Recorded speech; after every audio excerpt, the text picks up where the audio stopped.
Hello, everybody. I hope I am audible.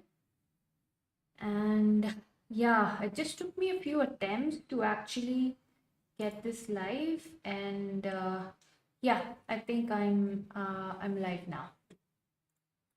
For some reason, YouTube has been creating this small glitch where I have to go live again and again.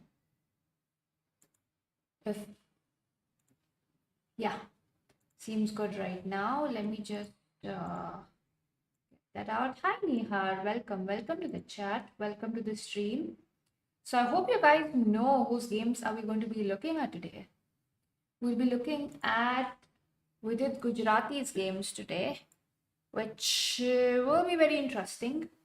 I picked out a couple of games against world-class players, but and they're pretty short and sweet games too. The first one I think was played last year or so. I'm not so sure when. Was it last year or yeah, it was very recently though because I remember watching it live. So I think it was 2020. It could be possible. I'm not so sure. I'll have to check the details. But yeah, I picked up two games, and actually we can begin looking at them right away if everything is fine over here. We can actually begin. So we have Nihar and Amay. So welcome. You guys seem to be the first people in the chat. Um, cool. Okay. Uh, right. Okay, so we'll directly begin with shortest game of Vidit is against Magnus. So that's just a draw. I mean, every player has their shortest games. I wouldn't say it's against Magnus though. Shortest game would be where you get a walkover, you don't make a move, but you win your game. That could be the shortest game. If and considering you're playing black, there's no move made on the board. So yeah. What do you mean by recorded, Michelle? This is not recorded. This is live. I'm definitely talking to you, so it's not a recorded stream. Catalan सीखने के लिए अच्छा मौका है. Actually, we'll see. Of course, we'll be looking at two games where Vidit is playing the white pieces. But about Catalan, let's see. Let's see. I'm not so sure you get Catalan in here, but let's see. Okay. To begin with, we will first, let me actually get to the scene. We'll first have a look at Vidit's game against Ali Reza. So yeah, this should work, hopefully. We'll first have a look at Vidit's game against Ali Reza. I think that should be good. Right. And let me just set this directly on this side. I don't need it here. Have that there. So this can be here for me, which is easier. Perfect. Perfecto. This was a crushing game. Yes, exactly. And I just remembered because you're doing a Vidit special, I was like, okay, this game is something we got to look at because I remember watching it live and it was pretty interesting. You actually learn a lot from here. Oh, the Dubov game. I actually forgot about that. Yes, yes, that was very interesting too, Jay. I forgot about that one, but I had to just pick a couple of games. So I picked two. I think the Dubov one, though, everybody may have seen that one. Even this one is very famous. If you guys have been following in the past 2, 3 years in the pandemic, you must have seen this. But let's begin. Let's begin. So the game begins with d4, d5. Okay. Knight f3, knight f6, c4, c6. So unfortunately, there's no Catalan here because if you see the way he's going to be developing. So this is like a Slav exchange. CD, CD, knight c3, knight c6, and bishop f4. And here a6 was played. I think the classical line would be bishop f5. So a6 is played over here. And then rook c1, simply developing, taking the open file. Then bishop f5, and then e3, developing, developing, developing. And the point is here, at this point of time is where it gets interesting. So here, Ali Reza goes with queen b6, attacking the b2 pawn and says, well, let me, get the b2 pawn. Now, I'm not so sure if this is prep or what exactly, but you can expect moves like queen b6, queen b2, and, being greedy with the youngsters. Yeah, Nihar. Actually, lots of people, lots of channels. Chessbase India obviously covers each and every game, but lots of channels have definitely covered this game. It's all over YouTube, at least when it was played, because it was very instructive. Very instructive. Okay, so queen b6 was played with an idea of capturing the pawn. And this is usually known as the poison pawn in the Sicilian defense or anything else. The b2 or b7 pawn, I always refer to as the poison pawn, whichever opening it may be. It's more common in the Sicilian, but I use it in any line, any opening. It's kind of poison. You have to always be very, very careful when you capture any of the B pawns. So here Vidit just goes castling and says, well, capture my pawn, I do not care.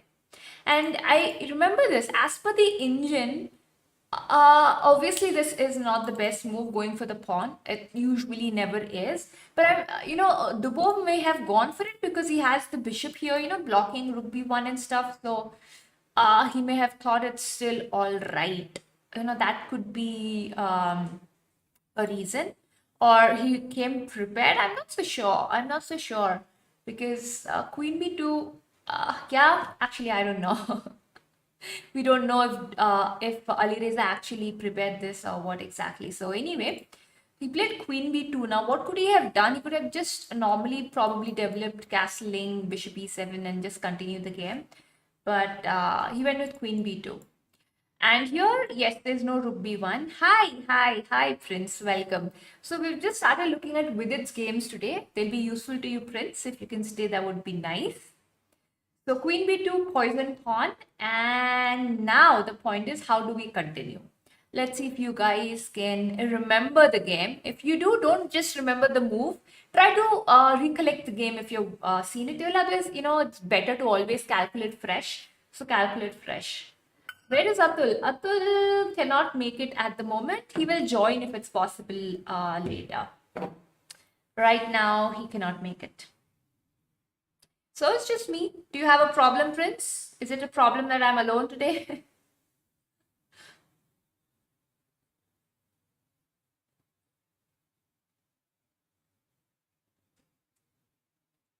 You remember the game. You're not going to say any moves. Well, you can. It's basically testing your knowledge, your memory, which is a pretty good thing, right? You can definitely test yourself with this game. It's very instructive too. This is what happens, before the point is usually before developing your pieces, you do not want to be capturing pawns and being greedy after pawns, especially, if you just can't even castle immediately in this position. And the queen doesn't really have too many squares. So the clue is very simple. Queen has captured. White has developed all the pieces. Just connecting the rooks is left, which will be very easy for white. Now the question is how to continue. Take advantage of the fact that the black queen is on b2 and that's it.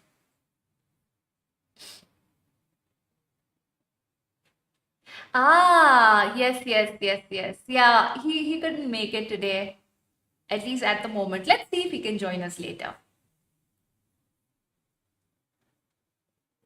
So you actually remember you said that, huh? That's nice. Let's see if anybody can actually guess the move correctly here.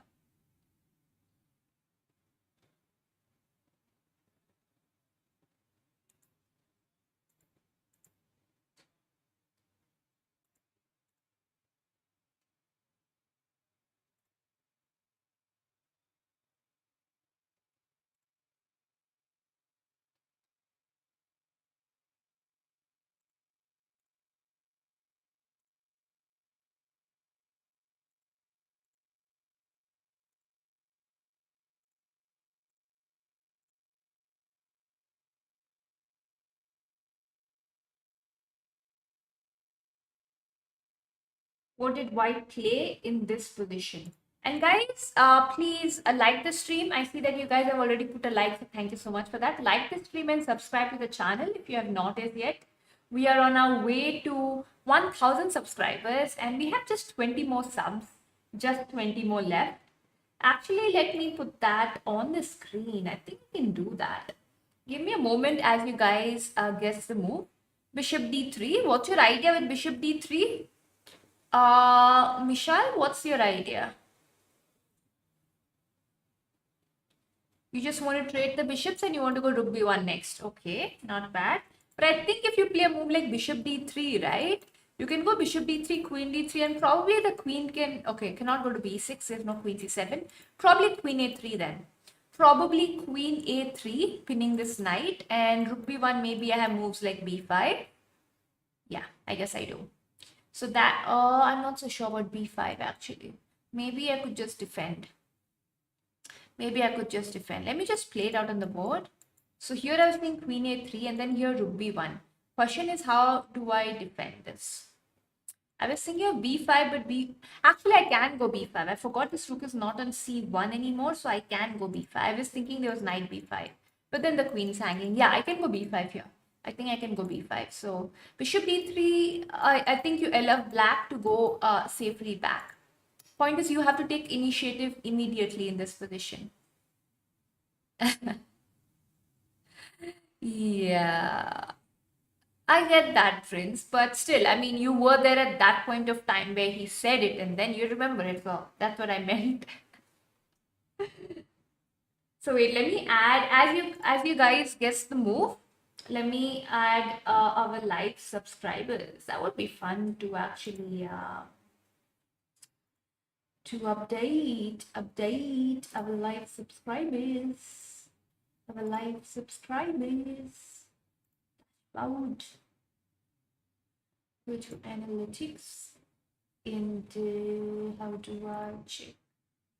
Do you get the subscriber thing that I was doing earlier? Live wait, subscriber thing. I completely forgot how I was getting it earlier.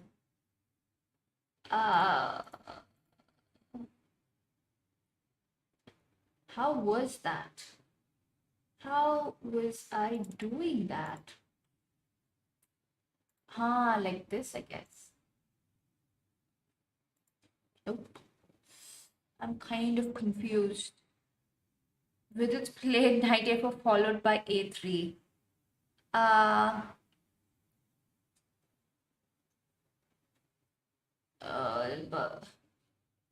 Is it in... Oh wait, Vignesh, no. Was there a spelling mistake on the stream? Oh, my bad. There was a spelling error on the stream. No, there's no pun here. It happened, it just happened. We'll actually change that right away. We will change it right away. I think it actually typed it correctly. I don't know how did it get changed. I remember I copy pasted it. There was no way that it could go wrong, but unfortunately it did go wrong. Okay, maybe okay, I think that time YouTube did not save my change. Happens. But no, you just refresh your page and you will have the corrected spelling. Yes, bad food. Knight a4 was played in this game. That's right. Knight a4 is a correct move. So knight a4 immediately questions the queen and does not allow it to go back.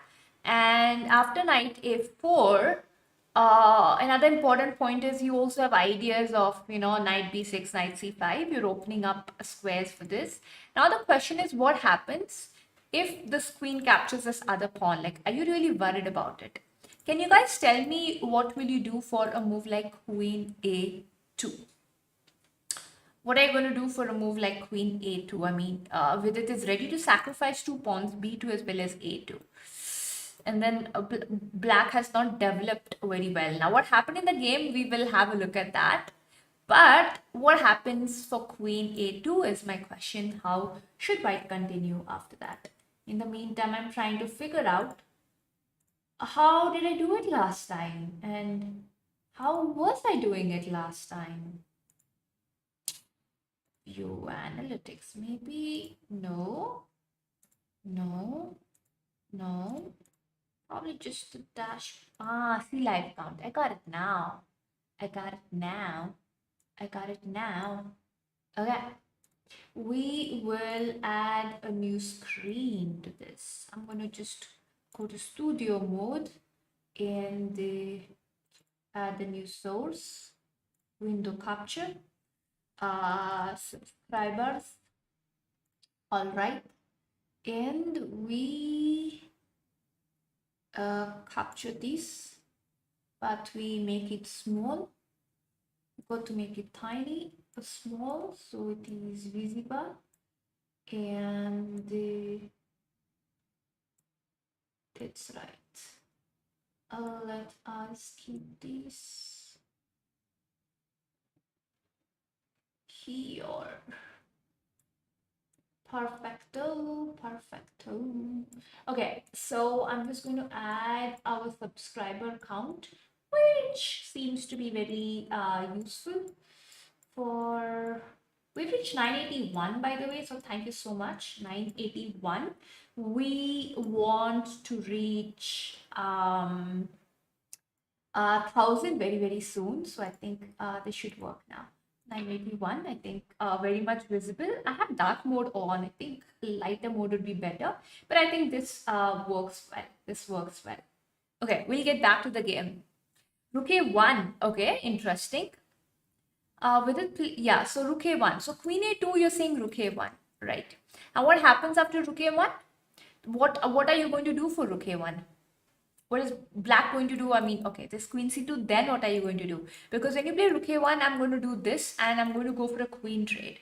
And then what's your idea? I think rook A1 is good though, definitely good.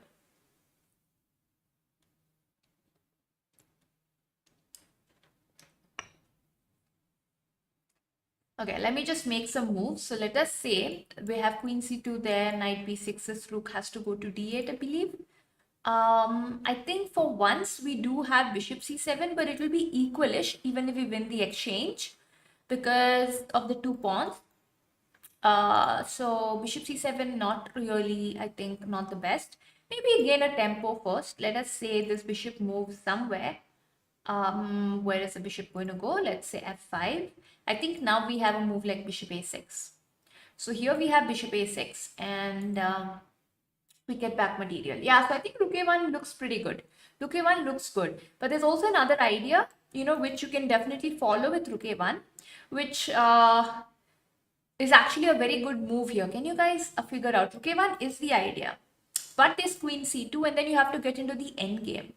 So is any other move that comes to your mind with an idea of rook a1, but a better version of rook a1?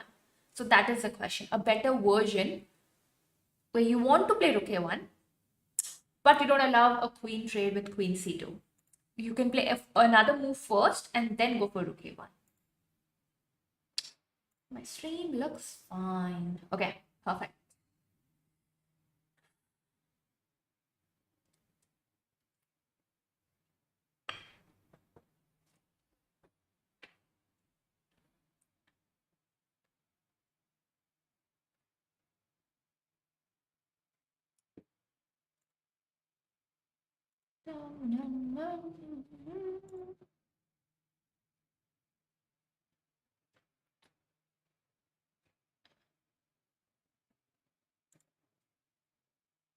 E4 rook a1. Okay, your idea is not bad, Mishal. Your idea is not bad, but I think you're just sacrificing a pawn. And let us say I can just capture the bishop and it's still, your idea is not bad. But this will not work. Okay, I'll tell you the move over here. So the move over here is knight h4, trying to get rid of the bishop first since h6 is not played and the bishop cannot escape. So let's say bishop e4 is played, we still have f3 and then wherever the bishop goes, we can just capture it. So the point over here is now we have rook a1 and the queen is trapped. So that is the basic idea. The queen is basically trapped over here. And yeah, that's it. So without the bishop, you can just trap the queen. But with the bishop, queen c2 was like the only save, right? The only save here. So rook a1, queen c2. It's good for white, of course. But wow, Knight h4 is just sealing the win immediately. Okay, anyway, of course, Ali Reza did not play this move and he went with queen b4. And Prince has already mentioned the move over here. Again, a3 was played in this position. a3 was played, and I think a very similar idea for queen a3. Again, Vidit was ready to sacrifice this once again with queen a3, but I think the rook a1 idea is knight b6, knight h4. I think the very similar ideas in the game possible. So here Ali Reza goes with queen a5. Says, fine, I want to run away with the queen. I'm just going here. Now, what did Vidit play? So basically, you have to just keep improvising the position and just keep improvising the position. And yeah, develop your pieces, create threats. What did he play here? Next game is Vidit versus Kramnik. Yes, I think I mentioned it earlier, right? Against Ali Reza and Kramnik is what we will be doing. So I'm not so sure if I mentioned it or did you just guess it? I'm kind of doubting myself now. Queen b3. Okay, Prince remembers this perfectly. Yes.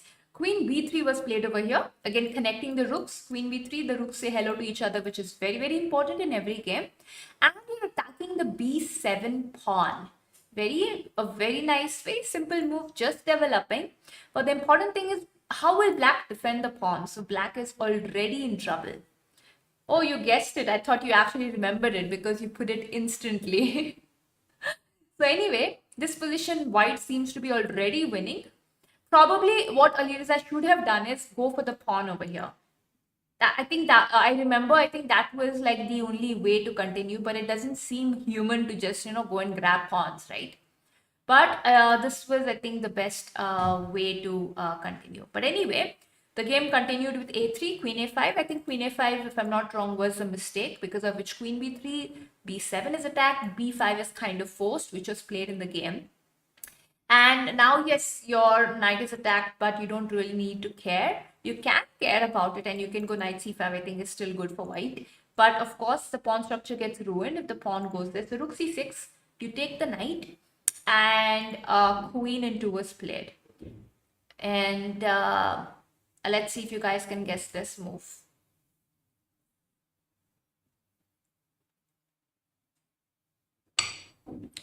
Prince, let's see how well you guess. Now, what are you going to do? Are you going to go for the queen trade or not go for the queen trade? Now, that is the question. Do you want to exchange queens in this position or do you not want to exchange queens?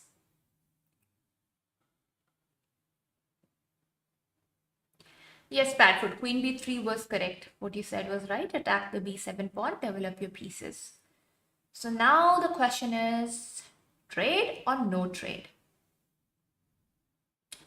And considering that your white is just one pawn down, we'll go forward. No, we are winning and that's why we are going to go to c3. Okay, queen c3 was played in the game, Prince. You remember very well. That's perfect. You want to create threats on the board. Rook c8 is like a serious threat in this position. Black seems to be maybe checkmated very soon with queen c3.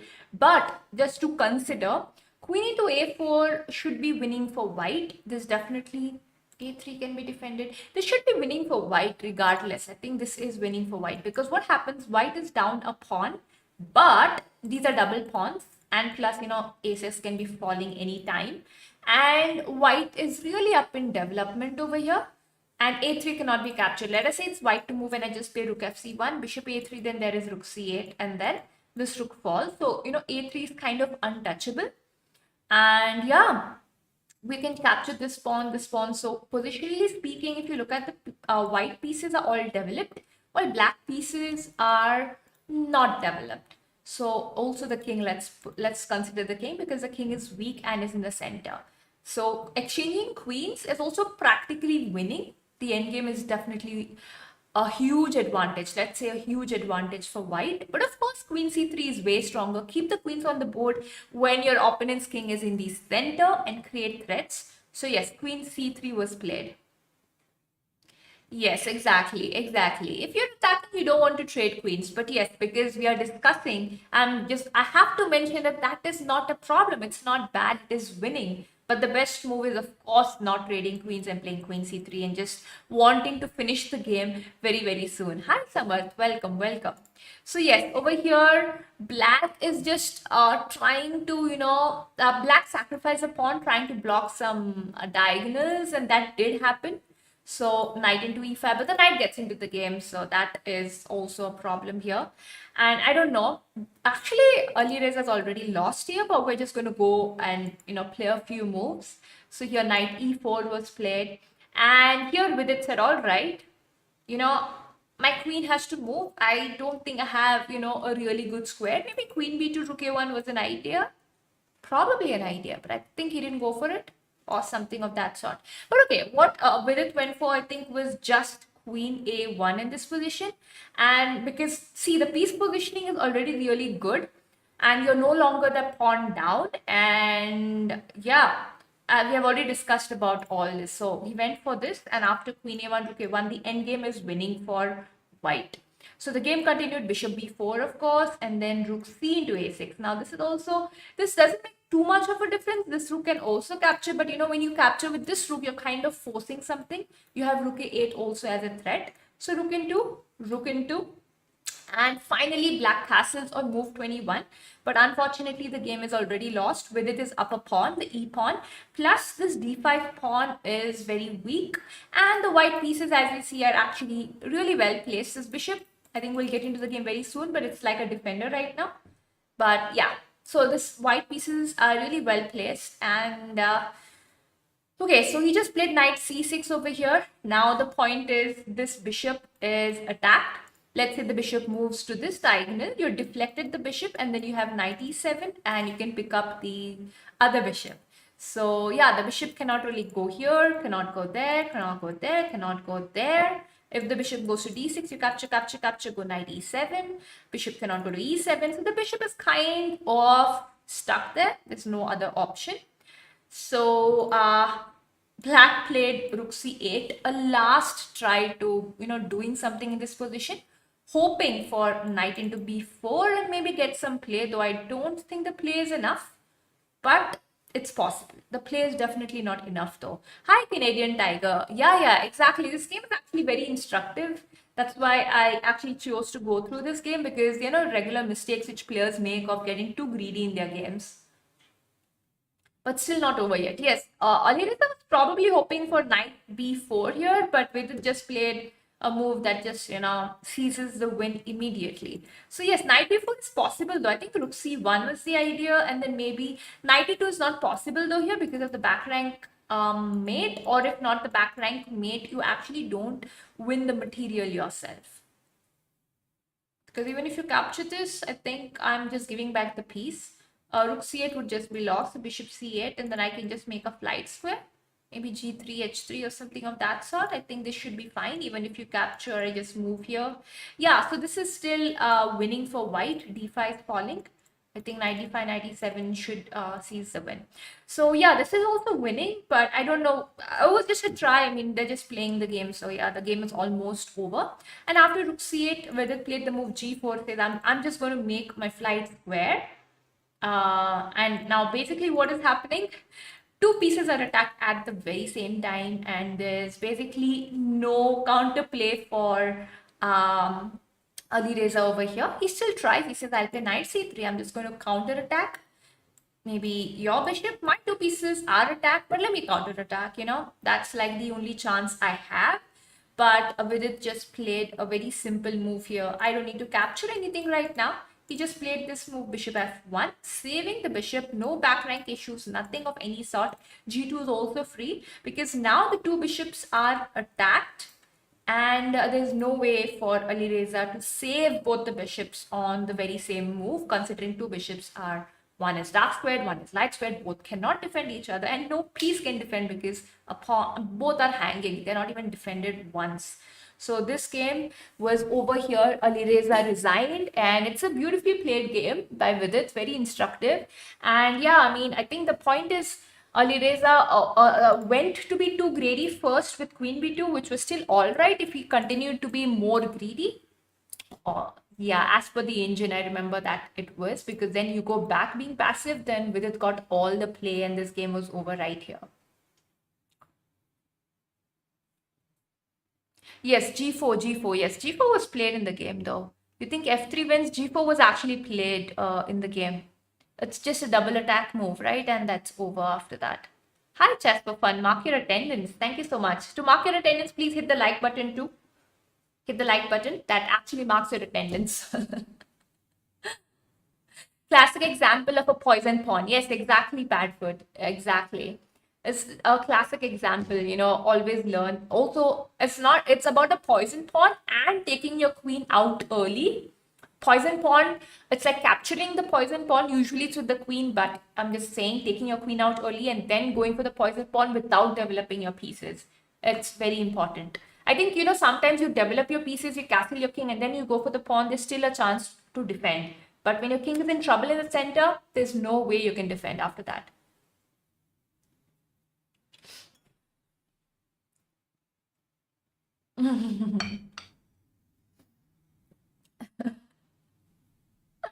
Okay, so I really hope you guys enjoyed this game. And if you have any comments regarding this game, let me know. And guys, we reached 983 subscribers. Thank you so much. We are on our way to reach 1,000. So if you're new here, then please subscribe to the channel right away. And you can also check out all our previous videos, previous streams. We try to put out how much ever instructive or educational streams and fun ones too. They are there on the channel. We've also had live streams with so many players who are playing the Olympiad. So yeah, do go and check them out. Today we have a Vidit special. Tomorrow we will have, every day we're having one player special from the Indian team. So we can learn from them every single day.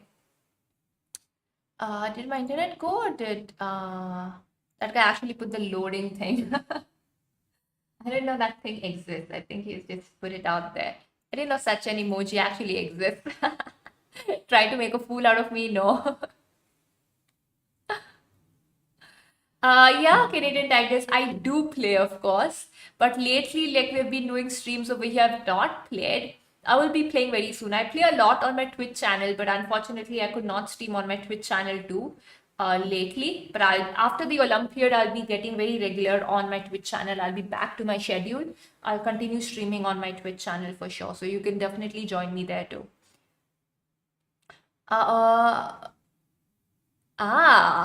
You can actually be with us every day, Badfoot.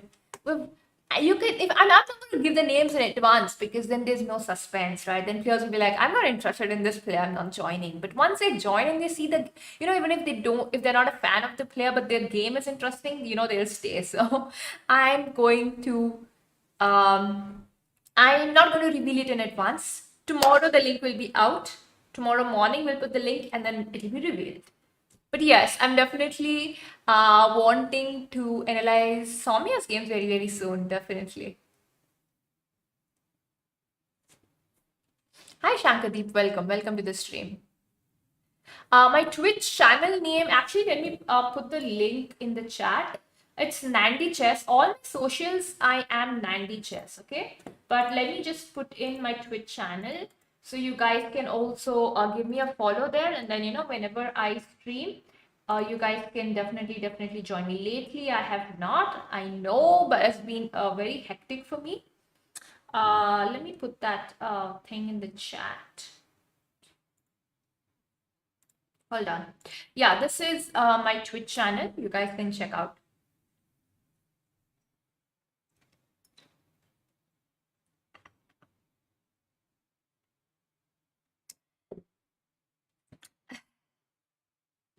No, I've played even here Chess of Fun. We have played subscribers even on this channel. We have. You may have missed it, but yeah, we'll probably do it again sometime soon.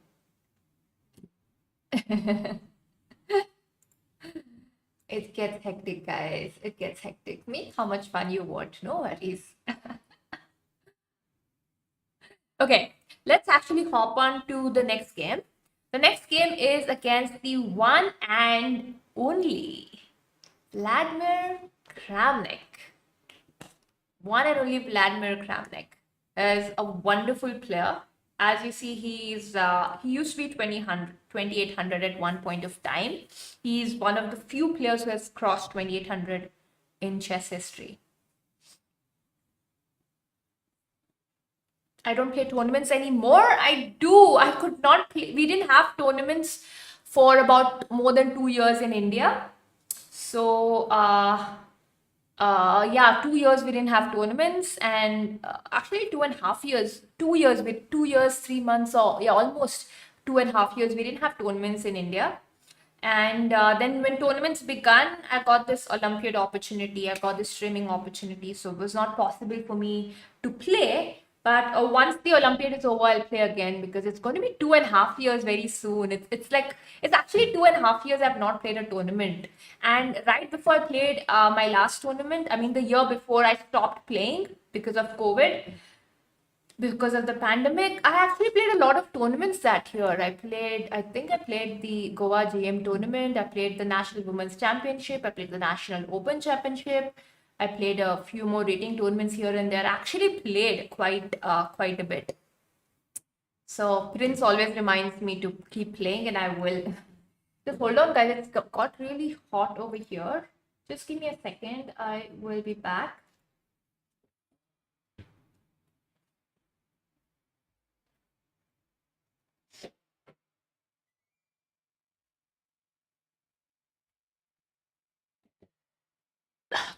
Okay. And I am back. So, yeah, we can actually continue, right? This is F3 game or what? Yeah, actually, yes, you're right. It is that game. It's very interesting. So I thought of adding this game too. So, yeah. After losing to Vidit, he announced that he's retiring from chess. No. Prince, actually, that is true. It was not after losing to Vidit. Let's not make fun of him. He's Vladimir Kramnik. Obviously, we know he's like Vishy Anand kind of player who has been there for so long. So yes, he had actually already planned to retire after this very tournament where he played against Vidit. So he was anyway, he already planned to retire, and then he just gave his retirement. But of course, it does do something with it. I'm going to tell you, because when you've already planned to retire, what's going to happen? You're not going to. It's a different feeling. It's not that you're playing that professionally or you're going with that mindset. So it's pretty obvious. Any player who plans to retire, you don't see them at their prime at that point of time, and when you're at your prime, you don't retire, right? So yeah. Definitely it has to do, but that's not an excuse. Vidit has won, so Vidit has won, and that's all. The result is all that matters. Do you play Title Tuesday? No, I'm not titled Canadian Tiger. I'm not titled. If I play, I should be getting my title sometime soon, is what I hope. But no, I am not titled. And everybody always are like, why am I not titled? I don't know. I've not played really good chess, so I'm not titled. I mean, yeah, however, but I will definitely get one very soon.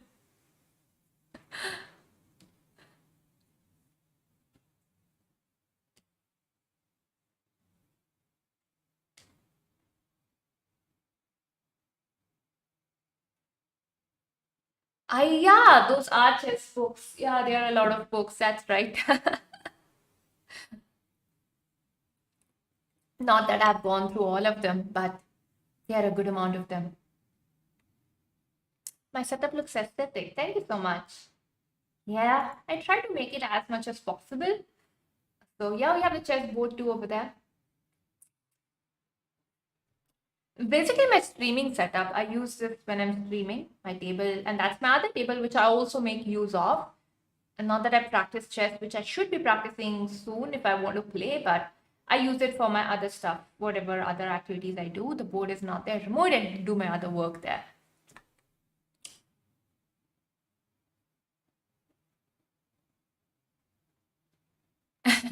Yeah, that happens just for fun. It's just like after Vishy retired, it's like once you retire, right? Then you play freely. But when you're in the process of still retiring, you can't really give your best. But it's like once it's known in your head that, okay, now I'm done, I'm just going to go and just blast on the board. Like Vishy also has done very, very well. Okay, let's go through the game now. Let's begin with the game and we can chat side by side.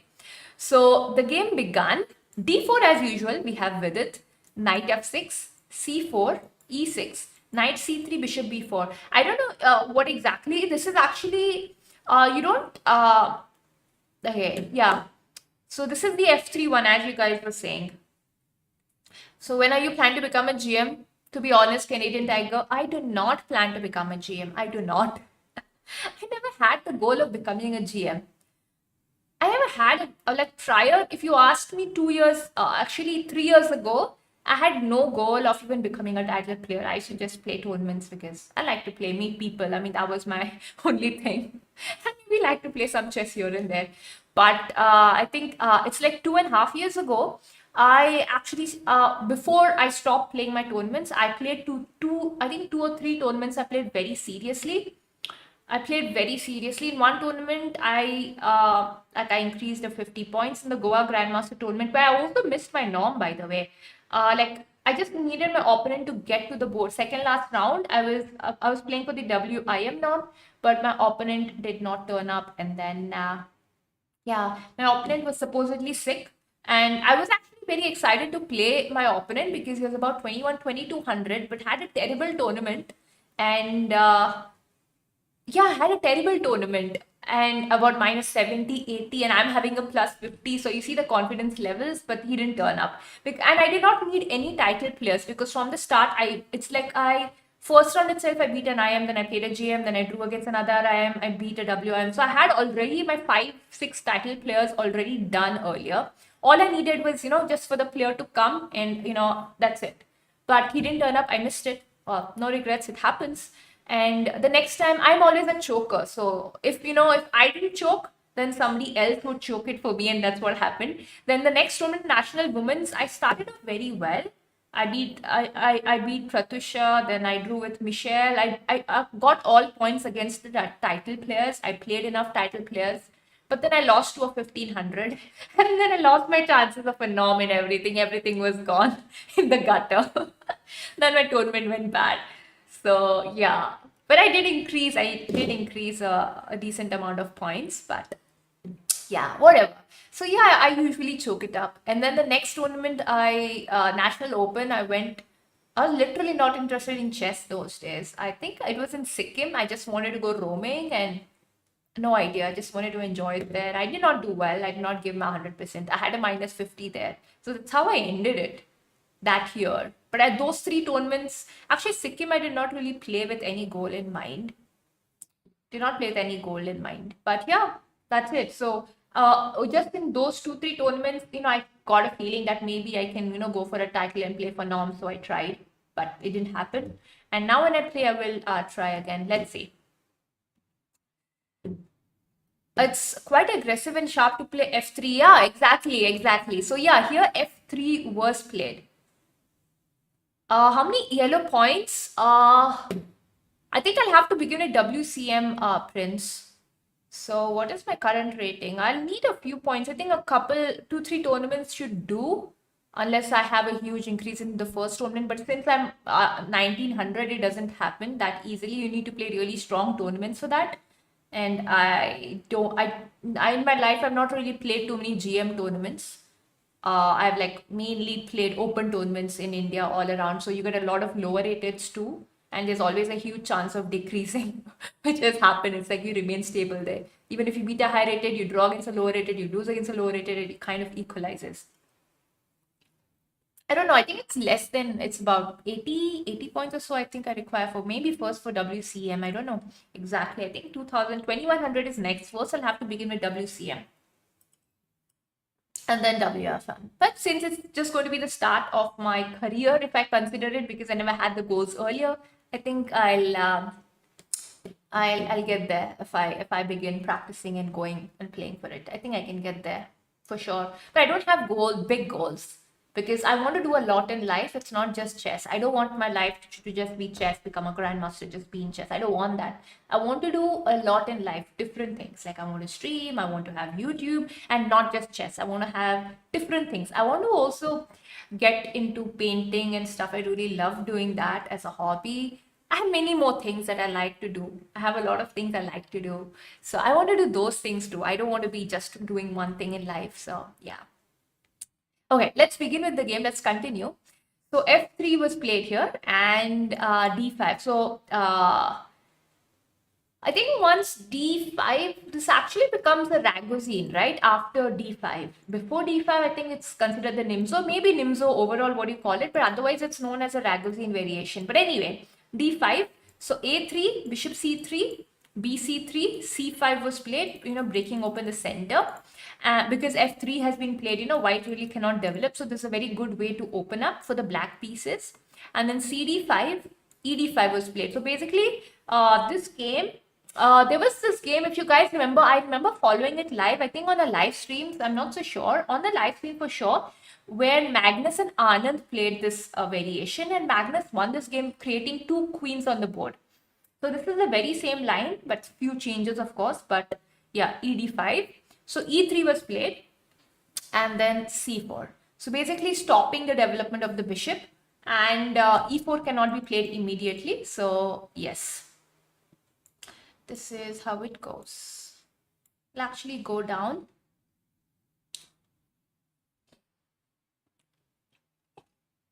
Oh, is it Ragozin you have to play knight f3? Is that the case? I don't think so. I think for Ragozin, you don't need to play. For Ragozin, you can also, Ragozin, this would also be Ragozin. Bishop b4. You don't need knight f3. There's always an f3 variation in Ragozin too. So no, you don't need knight f3. I'm sure about it. I've played this with white and black a lot. But about the name, I don't know in particular. But no, you don't need knight f3. There are f3 variations too. I know. I prepared against it. So, okay, anyway, going forward, where are we? C4. And here, of course, the bishop cannot develop. And if the bishop develops, then the knight is stuck. So, knight e2 first. Develop the knight first. Black continued knight c6. And here, that's the idea of f3. F3 ideas are e4 and g4. So here Vidit immediately goes with g4 and says, well, do what you want. I'm going for a king side attack. And one thing to note down is also the pawn structure. Now you see black pawns are kind of facing towards, the pawn chain is facing towards the queen side, which means black will play on the queen side, most probably. While the white pawns you see are facing towards the king side. So white gets more space on the king side. Now it's just a general rule. It does not apply to each and every position, but it's a rule, anybody can keep in mind. So yes, g4, and here immediately knight a5 was played, knight b3 ideas, of course, and this rook will have to decide where to go. And then the game continues with bishop g2, and then knight b3, rook b1, and let's go further. Castling, and the move b5 was played over here. b5 I think was considered to be a bit dubious in this position, and because b5 a5 are black's ideas in this position, but a5 probably should have been played first, not opening up this diagonal. And I remember checking this out, and so I think Vidit himself analyzes game. So there is rook a6 and defending, the pieces, probably you can get the rook out like this. So this was one option. But anyway, b5 was played in the game. And now, I think you guys already remember this game, don't you? You guys already remember this game. What did Vidit play in this position? I see that most of you have already left the chat. Wow. Cool.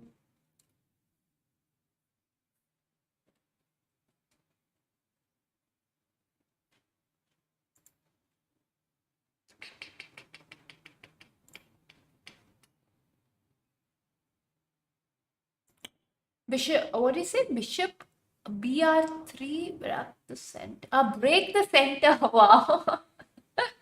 What a way to put it. Break the center. Yes, exactly. Immediately e4 was played because we see the b5 pawn is here. So we can try to open up. So basically, it's like a pawn sacrifice for piece activity. So Vidit goes with the move e4, which is a really good move in this position. And you're going for initiative for piece play and actually center control. You actually go for center control in this position. You give up the g4 pawn, take my pawn. But this bishop will become super active on g2 and it'll be beautiful. So e4 was played, and after d into e4, f into e4, here I think Kramnik went with knight into c1. Now the point why he went for knight into c1 first is because if bishop g4 is played, then there's probably this bishop gets into the game with bishop g5, and then there are double pawns over here, which could be a problem. Let's just make a move. Let's say remove the pin, and then this is like, you know, the black king is open, and well, seems bad for black, right? So because of that, he first played this move, knight into c1, and then that, right? And after knight into c1, queen into c1. Now, why rook into c1? Of course not, because it's blocked. Rook is attacking the b5 pawn. We keep it there, and we just play queen into c1. Also, our queen can get into the game defending the pawn. Seems good for the queen. So, and also you remove the pin. I think that's very important. The pin is removed. So here bishop into g4 was played. Now, what was white's move in this position? What was white's move in this? I really like this move because there was actually an idea behind it. You know, just looking at this game, at first I was like, why? Then when you give a thought to the position, you realize this move was played because of so and so.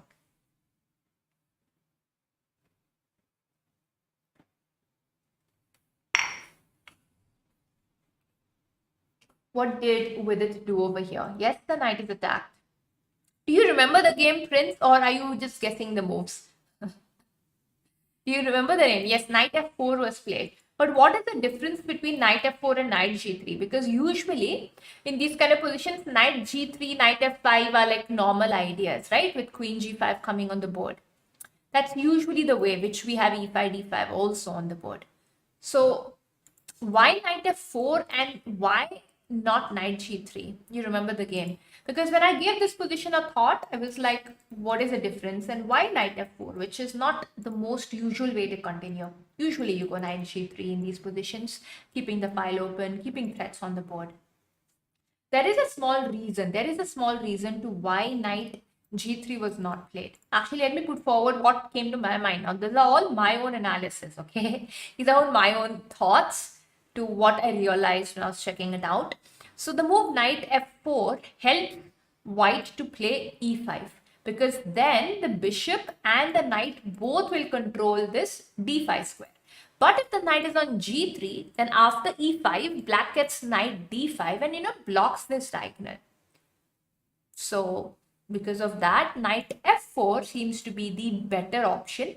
Also, you take away the square from the bishop. You want to play h3 and push the bishop behind. That's obviously there. But that also happens for knight g3. So that kind of is the same. But the point about e5, knight d5, I think that is what came to my head. That is what the difference is. Now, you can't capture the pawn, of course, because the knight is falling. So you have to move the knight. Knight f4 was played. And Kramnik played rook b8, defending the pawn. Very natural. And here Vidit goes h3, attacking the bishop. Move your bishop right away. Your bishop is not having squares. So this is a really, it's a really nice move, asking the bishop to move. Because if we play e5 directly, if you go e5 directly, then there is knight h5, you know, and then you want to trade the knights. And you don't want to trade knights. If you trade knights, black defends very easily. So you first play this move h3, ask the bishop to move. Now bishop goes to h5, we have e5, we win the bishop or the knight. So the bishop has to move. So you played the move bishop d7. And now this move e5 was played. Now there is no knight h5, then no knight e4, no knight g4, no knight e5. Now the knight is forced to go back to e8, which means this is passive, this is passive, this is passive. The rook cannot move. The rook is also passive. You see the white and black pieces, white's pieces are very, very active and very, very nice over here. So now Vidit says, all right, time to connect my rooks, time to get my other pieces into the game. Queen e3 gets a queen in the game. And it's already very difficult for black, which we already know. It's very, very difficult. He goes with rook b6. I think just, taking control of this and just doing what he could do, because there's not much black can do in this position. Yeah, all of black's pieces are introvert here, exactly. There's not much he can do in this position. So with it continued with d5, I have a beautiful center. I'm just going to keep pushing my pawns. And yeah, that was an idea though. E6 was an idea. So rook b6 is definitely kind of stopping the e6 move, because once e6 is on the board, then there's e7 and then the rook also falls after the fork. So yes, here knight c7 was played again, controlling the e6 square, which seems very important. And here with it just goes d6, says, okay, I can't push e6, I push d6. And after d6, what happens? The pawn is so advanced. I think knight d5, knight e7 becomes a very serious threat. The king forced to go there. And then, that checkmate idea on the h file, I forgot what it's called, but that becomes a very near possibility after this. So knight e6 was played, and then knight d5, attacking the rook, and we have knight e7 threats, rook a6, just attacking the pawn, all right. But Vidit says, I don't care, I'm just going to keep going. So rook f5, idea is very simple, knight e7, rook h5, and some checkmate ideas. So Kramnik goes queen h4, and the idea is over here, stopping rook h5, of course. You're stopping rook h5, and here rook bf1 was played, just doubling and having threats, I think, on the f file here. Knight e7, rook f7 is the idea. But there's something about the queen trade that I remember. Yes, rook f5 is also stopping queen g5. I think that is very important. You stop queen g5, because as the white player, you do not want to trade queens in this position, in such an attacking position. You don't want to trade. So rook f5 also stops queen g5. Yes, with rook h5 ideas. So anyway, queen h4, rook bf1, putting pressure on the f7. You give the a3 pawn, it literally does not matter. Knight e7, king h8, rook f7, rook f7, rook f7, and queen h5 was played, attacking the rook. Now this is the last move in the game, so I'm going to ask you guys, after this move, Kramnik resigned. So I'm just going to ask you to guess the move, what Vidit played. Vidit did play the best move in the position. So guess the move, and let's see if y'all get it. Hi checkmate, welcome to the stream.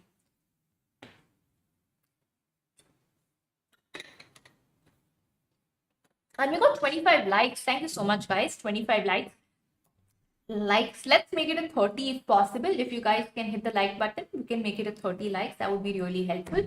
And if anybody is new here, then you can subscribe to the channel. We've reached 985 today, which is very, very good. Thank you so much for subscribing. And we're on our way to 1,000 subs very, very soon. Queen f4, lovely. Yes, queen f4. Now moves like queen f2 should also be winning, of course. Queen f2 has the very same idea, very same idea, but of course he goes with I think queen f2, a small problem is after rook a1, though it is still winning, you cannot go king h2 because of queen e5. You have to play this, and then there are some extra checks coming on the board with queen g5, though it is winning. So Vidit chose a better option, saying I take control of all the important squares. I go queen f4, and queen f4 is, yes, it is the most stylish move and a very flashy. That's right. And after queen f4, it's like capture my queen. I don't care. If Eric Rosen was, I would say, oh no, my queen would be doing this on the stream, right? But the point is, after rook a1, okay, first of all, Kramnik resigned in this position because the game is over. But if rook a1 is played, you can just go king h2. As you see, there are no checks whatsoever. There's nothing happening. Rook h1, you just capture. Please don't tell me that is a check in this position. But yes, and the game is over. And rook f8 is a serious threat. There's a checkmate coming. Let me just like what exactly is happening. For knight into f4, there's an immediate checkmate, and let us say h6 is played. There's still a checkmate on the board because there is rook f8, knight f8, queen f8 and queen g8. So this beautiful knight protected by this d6 pawn. The central pawns actually won within the game. This knight reached e7 and this would lead to a checkmate. So yes, all this didn't happen. Queen f4, very good move. Kranvik said, okay, I've had enough. I resigned and the game was over here.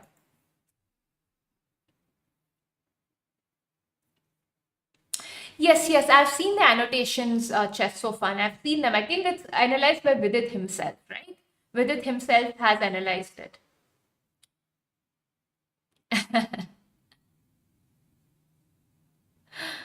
I don't know if clipping is possible here on YouTube. On Twitch, definitely.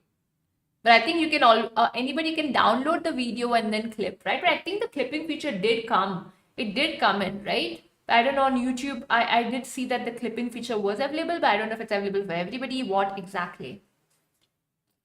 But I think we can obviously download anybody's videos and then, go to that particular area. But then that's like, you have to search a lot for it. But if this is at the end of the video, let me stop very soon, then it'll be easy to find.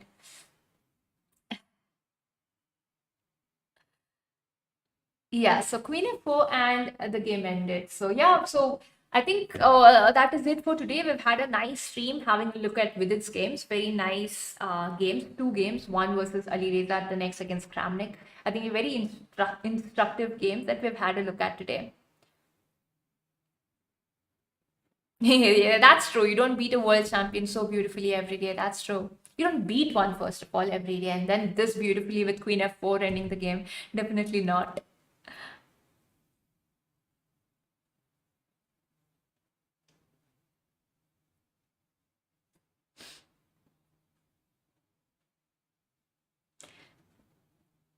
Jawan, you have read the. No, I cannot tell you everything from the annotation, though. There were lots of variations and stuff from the annotation from Vidit's point of view. So I've not told you. I was basically telling you my thoughts and variations. But yes, the queen g5 thing, I did. The queen g5 thing was mentioned in the annotations, and which one more point was also mentioned. Queen g5 was one of them, and no, I think some points I added, I figured out on my own. Not everything was mentioned.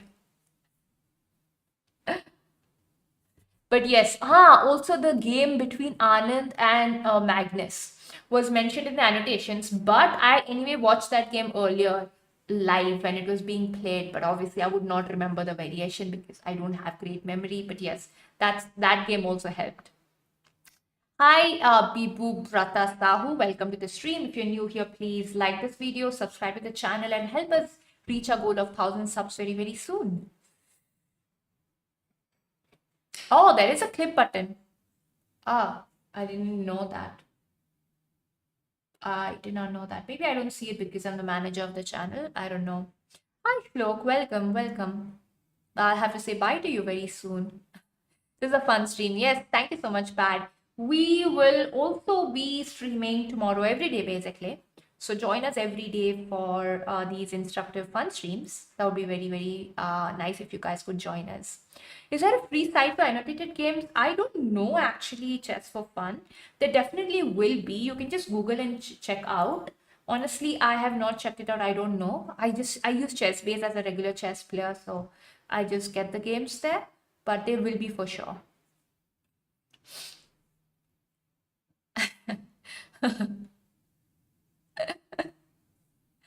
Thank you so much, Ishak. I didn't know you were in the chat, but thank you so much. So if anybody, whoever have joined in now, you can go back and once I end the stream, and you can watch the stream from the beginning. If you want to check out the games, we kind of discussed and analyzed 2 very nice games here. So you can definitely go back. And before we end the stream, if we could get 30 likes, it would be very useful. Not useful actually, it's no use of it, but it would be very nice to see 30 likes. So please, one last 30 likes, if you could give the like, it would be very nice. Yeah, we missed Atul on the stream. Yeah, but sometimes he's there, sometimes I'm there. We can't always be there together, right? So also he's playing a tournament in Prague. Actually, he's not in Prague right now, he's in Barcelona, I think, right now. So yeah, he's playing his tournament in Spain right now. But don't worry, he'll join us tomorrow for sure. 15 more for 1K subs. Yes. 15 more. That's there. And we are going to reach there. Hopefully by the next stream, we can reach there. And yeah, please, if you like our live streams, our channel, check out other videos. We also post chess history videos every day. Do check it out. Today, I think we posted about the 1931 Olympiad. So do go and check out those videos too, where we just tell you a little about the old Olympiads history. So do go and check them out. Hit the like button, share the videos if you like them. And yeah, that's it actually.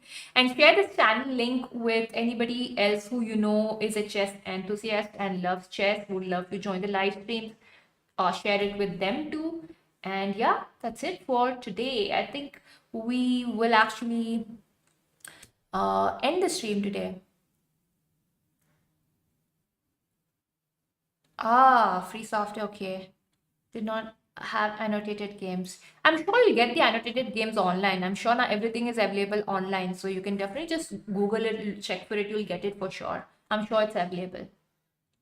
So yeah, thank you so much, guys. This was actually a very nice stream. You guys were very, very interactive and very nice. Today we streamed at 2:30. Tomorrow we'll probably stream at 3 o'clock. So it's between 2:30 to 3 o'clock every day, Indian time. And yeah, do join us tomorrow too. Tomorrow, Atul will also be joining us. So we'll be two of us.